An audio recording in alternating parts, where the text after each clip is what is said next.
Brussels sprouts. Some people think they hate them and other people love them. They are cruciferous. They're related to the cabbage and kale and collard greens. These are really packed full of vitamin C. They are very good for you and they have high fiber. So I want to show you how to prepare them so that you can cook them.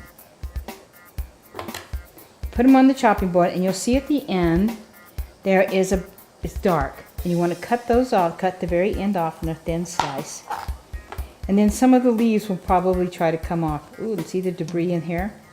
So you pull off a couple of the outside leaves. And then what you do is you put them in a bowl of salted water. And that will take out any of the debris that's inside. Now when you're purchasing them, look for the ones that have leaves that are really closely knit. You know, they're not flailing open. I have one here that's kind of trying to come open. And if they are, you want to pull it off until you get down to the ones that are solid. Now, if you're really in a hurry, you could cut them in half and it would take the cooking time in half. And you can cut it the long way. And you can see inside of one. They look like a little bitty mini cabbage. So now after this is after they are in the salted water, and you would put these in there too, the cut ones, if you wanted to do that. You want them, ooh, and there's one I didn't clean the bottom. Didn't take it off, so I'm going to take that out and take that off. And it usually takes off a couple more leaves. Put it back in. So after they've been in here about 30 minutes, then you want to take them and put them into boiling water. And I'm not gonna take that one that had the dirty spot on it because they didn't get to stay in there for 30 minutes. And you can also do the same thing with the ones that are cut in half. Now when this comes back to a boil, you want them to boil for about 5 minutes. The reason why we want to boil these for 5 minutes is to take out some of the bitter taste. And I think that's part that a lot of people don't like about the cabbage.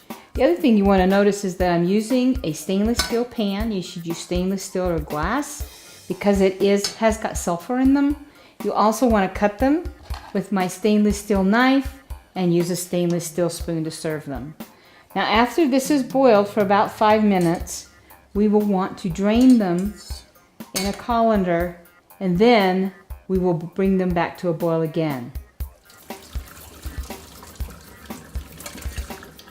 Now that we've drained them, I'm going to put them into a saucepan with some butter melted. And I'm going to pour them in now that they're drained. And this will add a little bit of flavoring. And with the vitamin A, butter is always good with vitamin A's, vegetables and particularly. And then I'm going to add a little water. And let that come back to a boil. We're going to cook them again for about 10-15 minutes this time because we want to get them really good and done so that we can eat them. And actually you could eat them now if you wanted to because they have been like blanched and so they're pretty hot all the way through. But this way they'll add a little flavor with the butter. This takes out some of the salt too that was in the original water when you drained it. Okay, so that's the basic preparation for Brussels sprouts that are fresh.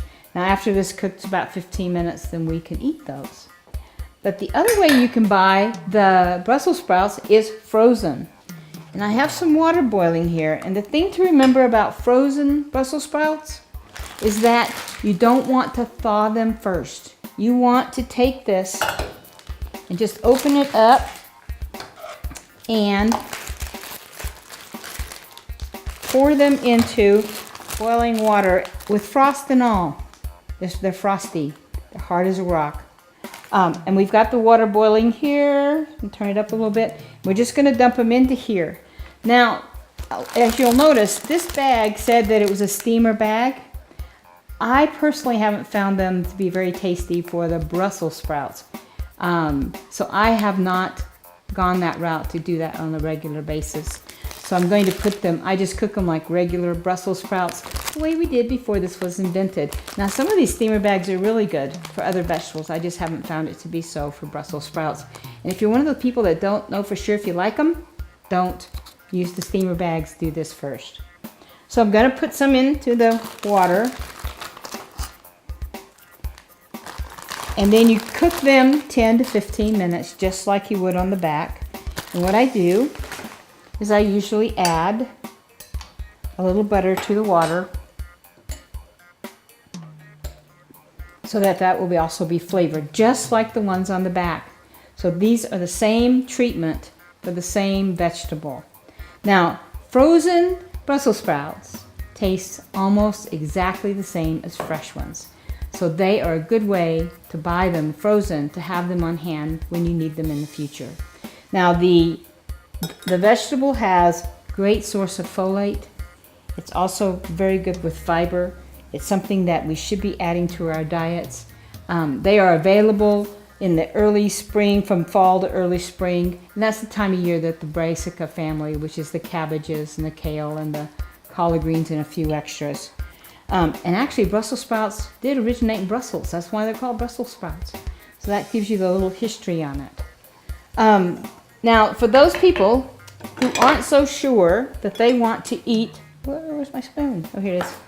They don't want to eat them whole. What I do after they're cooked is I take them out of the pan. They're still hot. I put them on a cutting board and I cut them into smaller pieces. I think that really helps people because you'll see how, oh, that is so tender. Because they don't have to have a whole mouthful of the Brussels sprout at a time. For people like me that love them, that doesn't matter to me at all. And then you can just cut these up and you can put them on a plate for them to eat it. And it looks a lot better for them. And especially if you add it to other vegetables like in a stir fry. Don't put too many of the vegetables that are cabbage family because they'll take over the dish. But adding a few to stir fry is good too. On my website, I have some toppings for this because sour cream on Brussels sprouts is to die for. It makes a very good sauce for that. I don't have a plate, but I was going to show you that you could just put butter on top of these and serve them like this with some little salt and pepper. And oh, let me tell you how divine this is. And you know, when people aren't sure if they like it or not, don't make it a big deal in the whole dish. You want them to enjoy their meal.